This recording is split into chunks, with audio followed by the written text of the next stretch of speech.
Mafanikio ya kibiashara, hasa ninayoongelea ya kibiashara, mafanikio yako ya aina nyingi, kila moja na eneo lake. Inaweza kuwa ni mafanikio ya kupambana, kupigana ngumi, mafanikio ya kilimo, mafanikio ya kila kitu, lakini mimi naongelea biashara.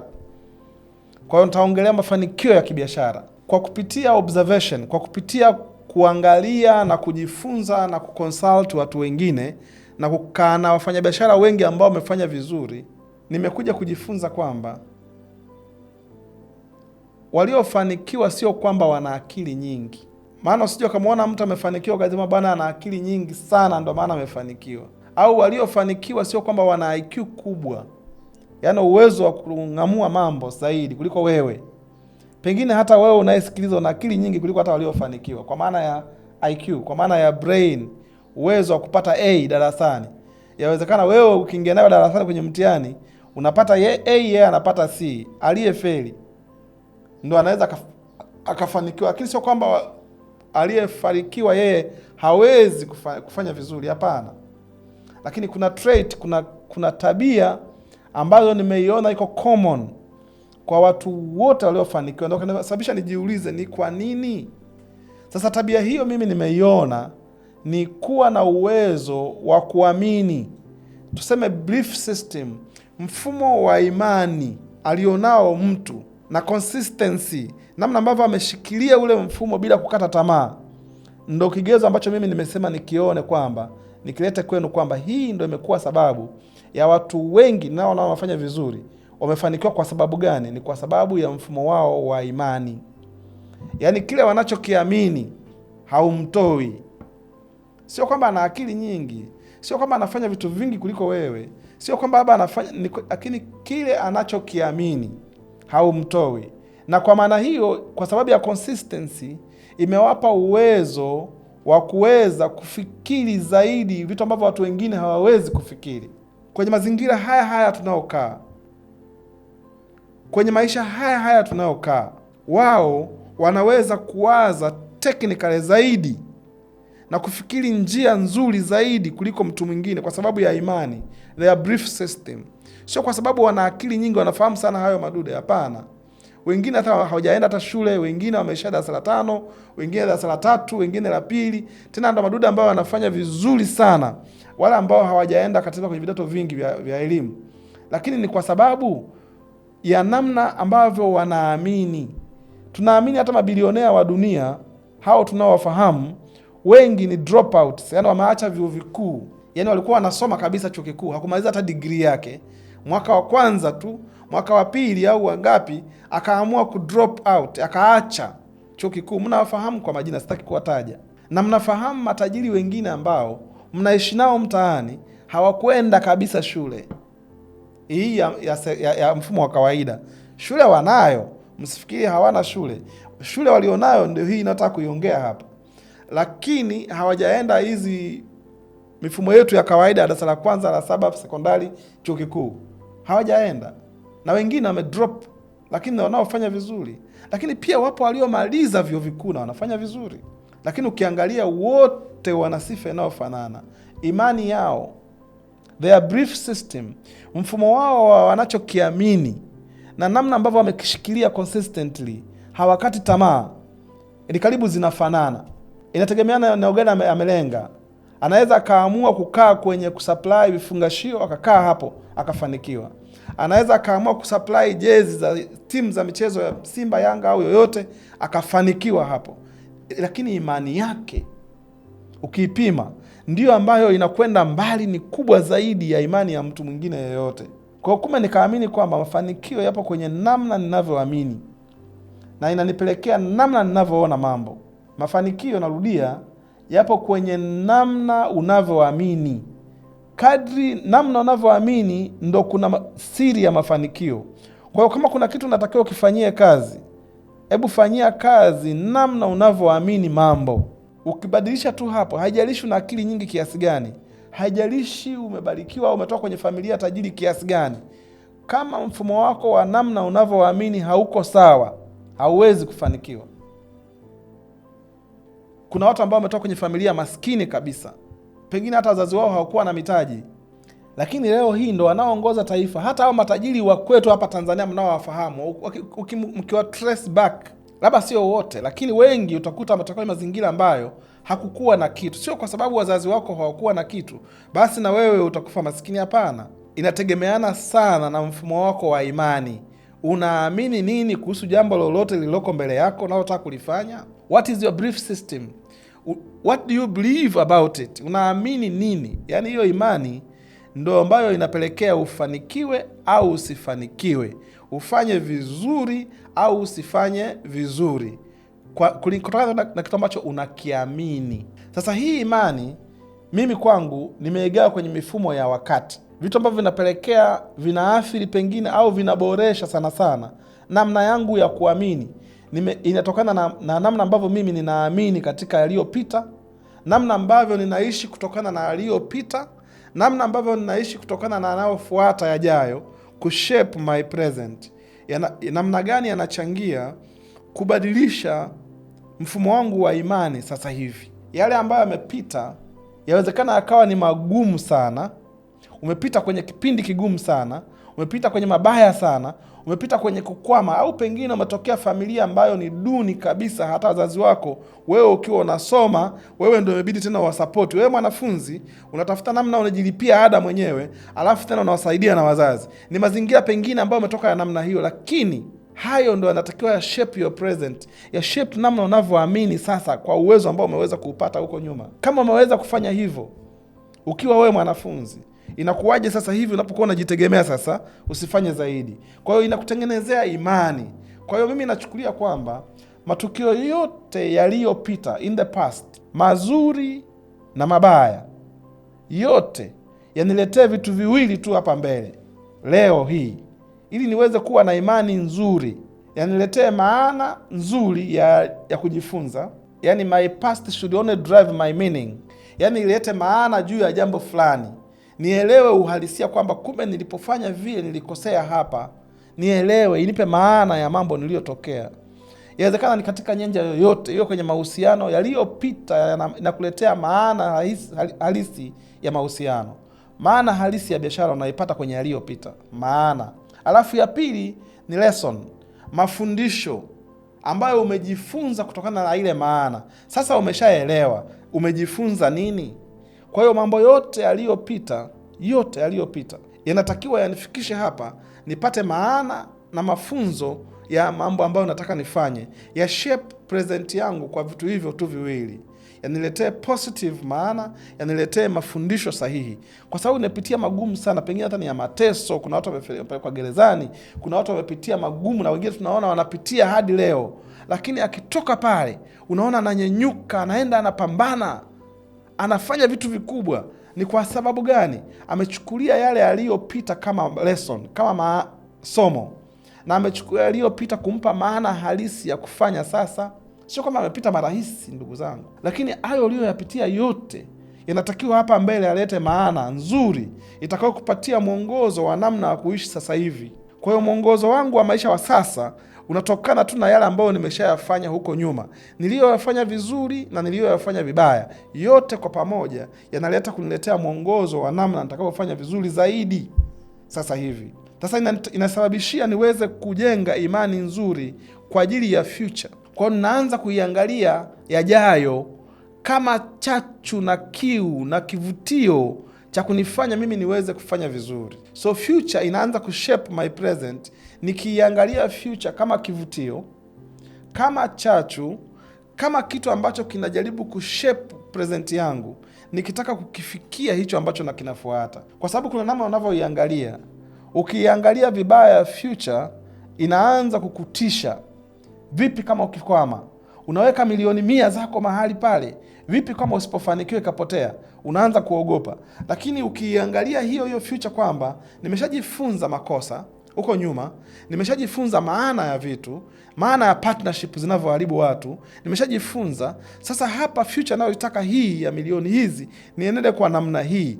Future unayoiona ina shape your present ukiconnect na past. Ndiyo maana kuna umuhimu sana wa kujifunza vitu ili itengeneze uhakika na maana na masomo ambayo unatakiwa uende nayo. Sasa ukimwona mtu ambaye ameishia darasa la 7 au la 3 au hajaenda shule kabisa amefanikiwa, sio kwa sababu hakwenda shule. Kwanza ana imani kali kidogo, ana belief system yake kubwa kidogo, anachokiamini yeye anakiamini bila kukwama, lakini anatumia yaliyopita kama masomo ya kutengeneza sasa hivi. Kwa hiyo mtu amesoma. Amesoma wapi?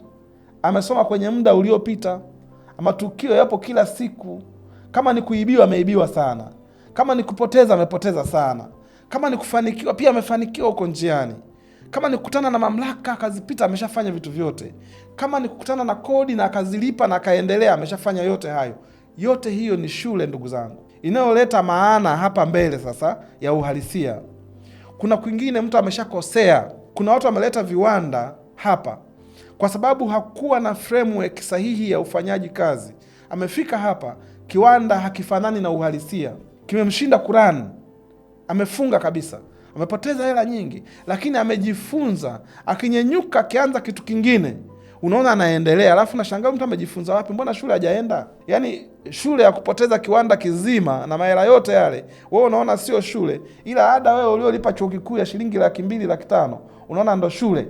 Amepata shule mwenzio kubwa sana kutoka kwenye past experience, shule ambayo ni ya vitendo pengine kuliko theory. Kwa hiyo ana elimu kubwa mno ambayo amejifunza kutoka kwenye yaliyopita, inamsaidia kujenga imani ya yajayo. Kwa hiyo anaitumia sasa ile experience yake kama shule. Ana degree pengine hata 5, 10. Kuna watu wana degree 200 kwa sababu ya ambayo wameyapitia. Wao wanalinga na degree 3 sijui na PhD. Yaani ni kweli unaweza kuwa na degree 3 za darasani, lakini kuna watu kama kuna uwezo wa kuzirate zinafika degree 200 kwa yale ambayo ameyapitia, kwa changamoto ambazo ameshazipitia, zinafika degree hata zaidi ya 200 kwa sababu amelipa school fees kubwa mno kwenye losses, kwenye kupoteza zile fedha zake. Ameanguka mara ngapi? Amepitia magumu mangapi? Amepita ajali ngapi? Amepata loss za kupoteza kiasi gani? Zote zile ni shule, zile zimemtengenezea leo kuwa mtu ambaye anavyoona mambo ni tofauti na unavyoona wewe. Kwa hiyo ana uwezo mkubwa sana hapa kutoka kwenye past experience. Imemtengenezea uzoefu ambao unamsaidia aone mambo kwa jicho la tofauti. Kwa mimi wanashauri watu, usikwepe magumu, usiyafakamie kwa lazima, yatakumaliza, lakini yakija yapokee kama sehemu ya funzo. Usije ukapata trauma, usije ukapata kitu ambacho kinakusababisha usiweze kufikiri mbele, kwa sababu yaliyopita yote, ndugu zangu, yako tu kichwani kwangu, hayapo kwenye uhalisia. Yalishapita, lakini yamebaki kwenye akili yangu. Sasa yamebakije? Yakibaki kama kikwazo, kama trauma, kwamba ninajuta kwa nini nimepitia, yakibaki kama majuto, yana shape my present. Ninakuwa mtu ambaye ni wa majuto tu, wa masikitiko tu, mtu ambaye nalialia tu, mtu ambaye nalalamika kila wakati. Naona kama dunia imeishia hapa, na wakati kuna bigger future ambayo hata hatutaifikia generation to generations. Lakini kwa sababu unakuwa umeshafunga past yako, umeifanya kuwa ni majuto yaliyopita, baada ya kuyafanya kuwa masomo na marekebisho yako ya kuboresha, wewe unayafanya kuwa ni majuto. Na ukiyafuatilia yote hayo majuto yako kwenye akili yako tu, yalishapita. Hauna sababu ya huwezi kuandu, huwezi kusema yasifanyike, yashapita. Kwa hiyo nafahamu watu tumepitia mambo mengi, hasa dunia hii tunayoishi leo, na tunaendelea kupitia, na hautakoma kupitia. Bahati mbaya utaendelea kupitia, lakini namna unavyoyapokea na kutengeneza imani fulani, ile imani, ile faith, hiyo belief system ndio inayotofautisha wewe na mtu mwingine. Namna unavyoona mambo, namna unavyoamini mifumo, namna unavyoamini unachokiona ndio kinakutofautisha wewe na mwingine. Kuna mtu anaweza akaona biashara ya kuuza keki sio biashara, mwingine anaweza kaona hivyo kwa sababu ya anachokiamini. Alafu kuna mtu hapa kwa siku anazalisha keki 10,000 kwa siku na zinaisha. Alafu kuna mtu ameshaona hii sio biashara. Keki hata kama ni cupcake akiuza 1,000 kwa pisi 10,000 ni shilingi ngapi kwa siku? Sasa wewe na mimi ambao unasema keki sio biashara, kwa sababu tu namna unavyoamini, namna unavyoona mambo wewe, mfumo wako wa imani yako ni kila kitu unakiona hakiwezekani, kila kitu unakiona ni impossible. Your belief system is killing you. Namna unavyoamini ndio inayokumaliza. Kwa hiyo ukitaka ufanikiwe vizuri, badilisha namna unavyoona mambo yaliyopita, yajayo, ya shape your present. Present ni hii unaoishi sasa hivi, huwezi ukaiona, unaiona kadri unavyoitenda, lakini unaweza ukaianticipate yanayokuja, ukatarajia kwamba utatokea maisha gani huko mbele, ukatarajia, ukasema nataka nipate bilioni 10 ndani ya mwaka huu. Ni anticipation, ina shape your present, ina shape namna ambavyo unataka ufanye sasa hivi ili uweze kuifikia hiyo fedha. Yaliyopita na yenyewe uyachukue kama masomo tu, tena positively, kwa sababu yote yaliyopita, yaliyopo na yajayo, yote yajayo na yaliyopo na yaliyopita, yote yana element zote mbili, positive na negative, chanya na hasi. Sasa mimi why choose to look into things positively? Nachagua kuangalia vitu kwenye positive angle, kama somo, kama shule. Magumu yote nayoyapitia hata sasa hivi kwangu mimi ni shule tosha, ndio inayonifanya mimi niwe bora kesho na leo. Lakini ukubwa nao utaka baadaye, ile kiu nao itaka baadaye, ndio inao shape my present. Ninapambana, ninavyopambana wafanyakazi niwe nao angalau 10,000, sio 1,000, sababu namba nishaifikia. Kwa hiyo naona nataka niende zaidi. Ninapambana kwa bigger picture ya future, inanisaidia kushape my present. Sasa hivi ninachokifanya kiko shaped na ninachotaka kutokea baadaye. Na hata wewe mpaka unanisikiliza hapa, una kiu ya baadaye. Kwa hiyo tunaitumia kiu ya baadaye kushape our present. Yaani kusababisha wewe uangalie hii video ni kwa sababu kuna kitu nataka ufanikishe. Kwa hiyo badilisha hii video, inakufundisha kwamba tengeneza na hakiki mfumo wako wa unavyoamini vitu. Pengine unaviamini vitu kidogo kidogo sana. Yaani your belief system inaamini yani kwamba mimi siwezi kuwa bilionea, mimi siwezi kuwa na bilioni 10. Babu yangu hajawahi kuwa nayo, mama yangu sijawahi kumwona nayo, baba yangu sijawahi kumwona, mimi ni nani mpaka niwe nayo? Ukiamini tu hivyo ndivyo itakavyokuwa. Aonavyo mtu nafsini kwake ndivyo alivyo. Lakini ukiamini kwamba kutokana na aliyopita, wazazi wangu walishindwa kutengeneza bilioni, nani alishindwa? Mimi kutokana na hiyo experience, mimi nakwenda kuitengeneza bilioni. Na unaiwekea na timeline kwamba baada ya miaka 3 ijayo mimi nitakuwa bilionea. Na unai drive down sasa, unarudisha jini kwamba sasa je, objectively ili niweze kuwa bilionea nifanye nini leo? Kwa hiyo hiyo target ina shape your present. Ukiacha tu ikawa target bila kushape leo unafanya nini, utabaki tu kama matarajio sasa. Ni hopes ambazo hauwezi kuziattain. Lakini ukitaka uzifikie hizo future ambazo unataka kuziattain, kama unataka kuwa bilionea, ni lazima trickle down, uilete chini mpaka ikuonyeshe leo ufanye nini kitakacho kufikisha pale. Uanzie padogo kiasi gani? Baada ya miaka 3, miezi 36.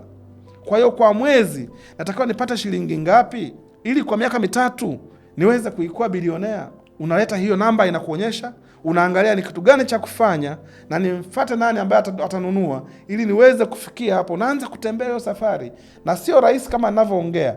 Ni lazima upitie mapito, na sasa hivi mwenzangu unayapitia kama mimi ninavyoyapitia ya kwangu, lakini hayo ndo yanayokufanya uwe bora. Usikate tamaa, usiue ile belief system, usiue ile imani.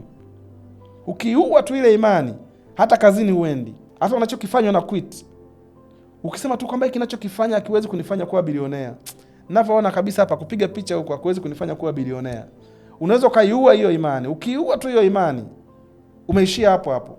Lakini ukisema hiki ninachokifanya hakiwezi kunifanya kuwa bilionea leo, lakini nifanye nini kupitia hiki ninachokifanya ili niweze kupata bilioni, inakupa room ya kuangalia opportunities sasa nyingi sana. Your limitation unaisubject kwenye unlimited options. Uko limited na unachofanya hakiwezi kukupa, unaona kabisa hakiwezi kukupa, lakini options ziko nyingi nje. Sasa unachokiamini sasa hapa, ukiamini positively kwamba hii ni darasa, hii ni shule, imenifikisha hapa, nataka sasa nianze kwenda kwenye malengo yangu ya kuwa bilionea, na kwa assessment yangu hiki ninachokifanya hakiwezi kunifanya kuwa bilionea, kinaweza kunipeleka mpaka wapi? Nikifika wapi nibadilishe nini? Niangalie fursa zingine gani zenye uwanda mpana wa kuweza kunipa bilioni. Kwa hiyo unaangalia future, inakupatia anticipation of your present, of anticipation, alafu inakupatia ina shape your present. Ufanye nini leo ili ufikie hiyo future? Kwa hiyo ni lazima tutumie psychology of time, tutumie muda uliopita na ujao kutengeneza maisha yetu sasa hivi. bila kukata tamaa, kwa sababu una industry ambayo haifanyi vizuri. Inawezekana haifanyi vizuri kifedha, lakini nimesema kwamba inafanya vizuri kukufundisha wewe. Ni chuo, uko chuoni, unalipa ada hapo za kukufundisha, sio darasa la sekondari, sio darasa la chuo kikuu, lakini nakuhakikishia hapo ulipo uko darasani unajifunza. Jipatie muda wa kutosha, weka malengo makubwa zaidi ya kawaida. Lazima ushuti mbali.